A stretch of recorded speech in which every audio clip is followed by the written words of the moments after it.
All right. So before I shoot my damn Steely Dan video and go get my damn Chinese food because it's Friday, I gotta treat myself for making it through another week. I haven't shaved in 2 weeks, but what the hell.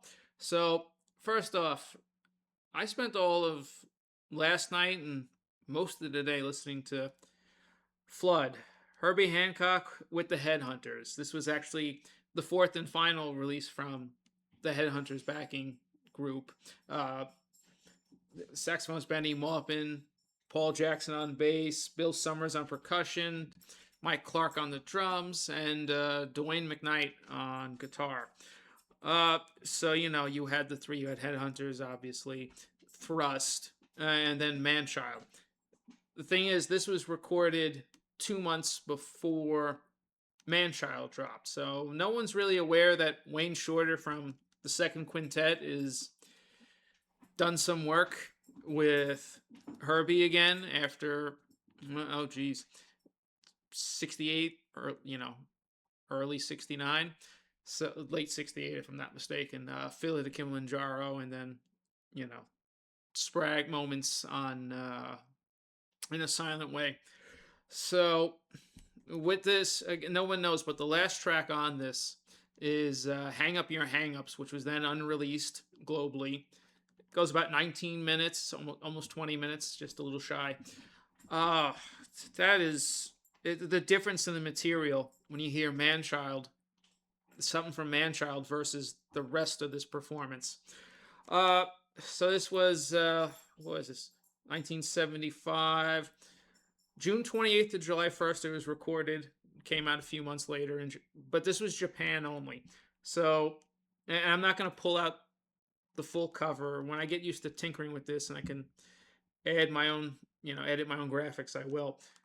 But the back cover being the rest of the fish in the air with the skeleton on the bottom. Look up. It's just badass, these Japanese graphics. This didn't get a release in the US until 2014, I believe, on Wounded Bird on CD. Who did the artwork? Hold on. Nobuyuki Nakanishi. I hope I didn't butcher that. I don't think I did. That's not bad. Uh, so the reason this is the blue spec release from, I want to say 8 to 12 years ago. This is the second release of the, we'll call it SACD. Previously, it had been released in about 2010 as a numbered version, but this is a later, same guy who did the mastering for that version came in and did this. This was, I think it was 2018 actually. Oh, so the original remaster was 2007, so this is 2017. They brought the same guy back to do a fresh remaster for the blue spec. This is a normal CD, so you don't have to freak out. You have to get it and put it in, and it's Dolby Atmos with 5.1. No, this is just a regular CD, but the mid-range and the lower floor are so expanded for this digital copy that this is as close to the original Japanese vinyl you're going to get, with it being clean and being digital on CD instead of, shelling out $40 to $60 for the original vinyl. And hopefully it's not, got a scuff or something that puts a crackle and a pop, and it has the OB, and this does recreate a lot of the OB, but it has the whole blue spec feature and everything like that.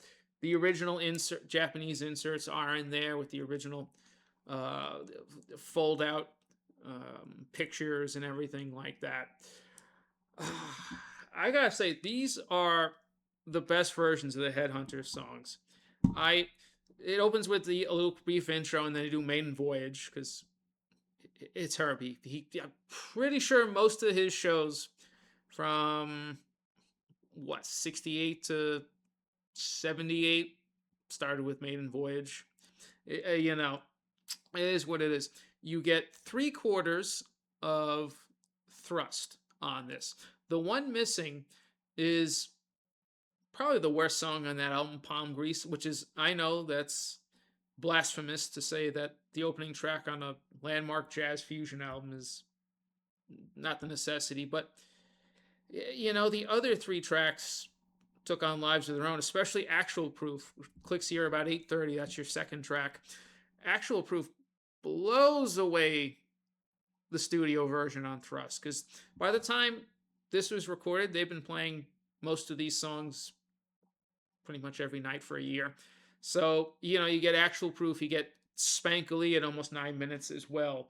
And then an epic, almost 13-minute Butterfly, uh, what would be side three, track one. But it's just, I have no need to put on the Thrust studio album anymore now that I've got this.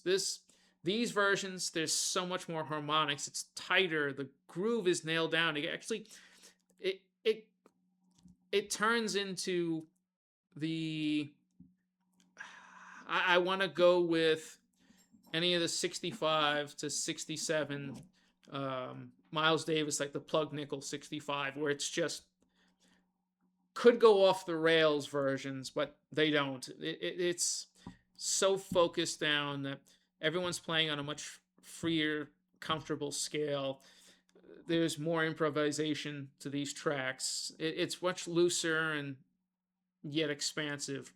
So if you go play this, go find it on Spotify and YouTube if you need to, whatever you got to do. But when you hear these three versions, the three chords of Thrust from this show, yeah, there's no comparison.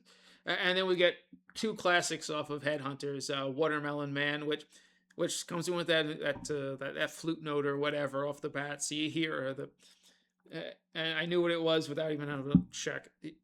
If you want the song title credits, without having to deal with the resealable bag sleeve and all that mess in the Obi, hopefully you know them just from the first 2-3 notes. But if not, just look it up on Wikipedia. And then we have a 10-minute version of Chameleon, which is just out of this world. If I didn't play the shit out of Headhunters all the time, which I shouldn't because I have an original of it too, but I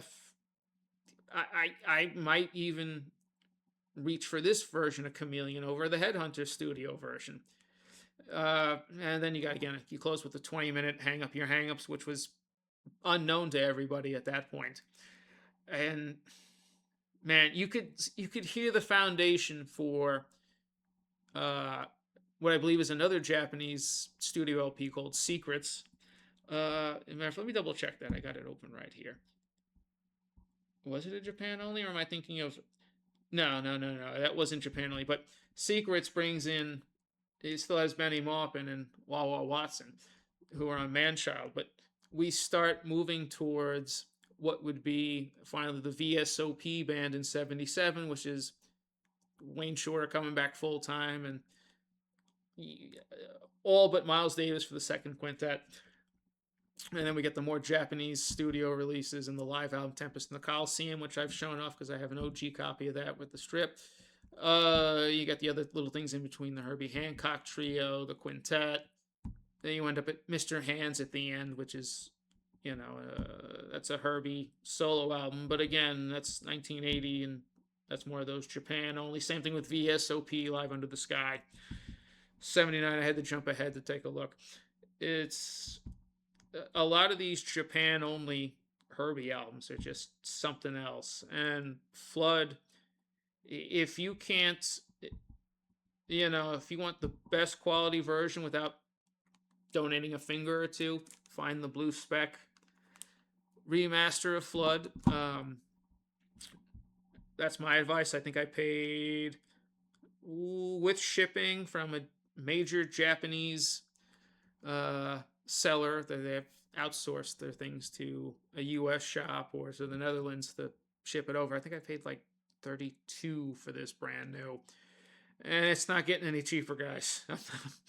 It's scary. I've been listening to a lot of Sparks the last couple days, and to start filling in the missing original albums I didn't get 3-4 years ago. I have 6 of them.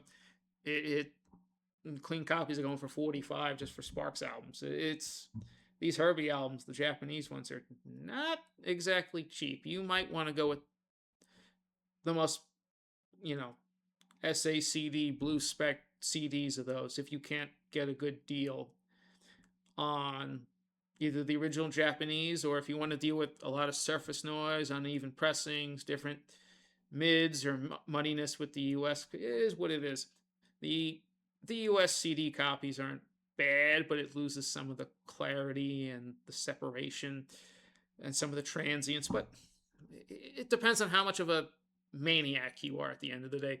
Right now, I would suggest go find Flood on YouTube and Spotify and see what you think. I Between this and Tempest in the Coliseum, I I mean, this era of Herbie was just unstoppable. And I don't mind that I played this album twice through and then individually restarted each song like 3, 4 times in a row. It's just so damn good. But I'm gonna wrap this up here. I'm gonna get my food before it gets too damn late. Uh, See what happens. I'll be back in a little bit with that damn Steely Dan ranking and then top 10, top 15 track thing, like I said I would. Just buried myself in Sparks and this album, so I figured I'd just talk about it real quick. Thanks a lot. Trying to get more consistent. I'm trying. I just bury myself in things. See you guys in a little bit.